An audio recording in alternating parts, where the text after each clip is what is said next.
down below here, we're going to see the remains of a 10th century Viking defensive bank. The Vikings were the first settlers, the first establishers of a settlement here in Dublin, and they used Dublin as a trading port throughout Europe. So when we go down below here, just please hold on to the railing and mind your step down here because it's very dark.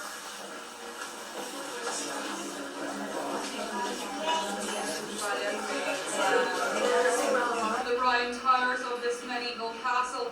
This tower here was actually called the Powder Tower because in the 17th century they actually stored gunpowder here.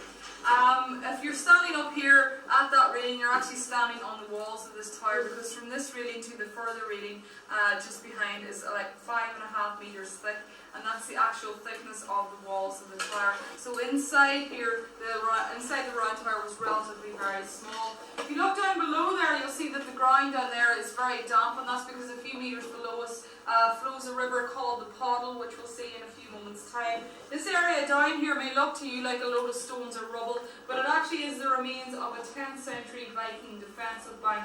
If you look up at this illustration here, you'll see what it was used for. In the 10th century, the river Poddle used to flow past here, and on high tide, the river would have washed away the Viking settlement, which you can see from the illustration was all made out of wood. So they basically built this embankment to stop the tides of the river from washing away their homes. But when archaeologists discovered these remains, they were very excited because they never found Vikings building with stone before. Vikings always built with wood. So they were very excited at this, and they wanted to find out what was used to hold the stones together.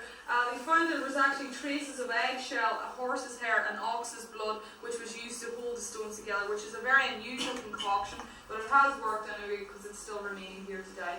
So we're going to move on now to see a small entrance to the castle. Just mind your step down here, which is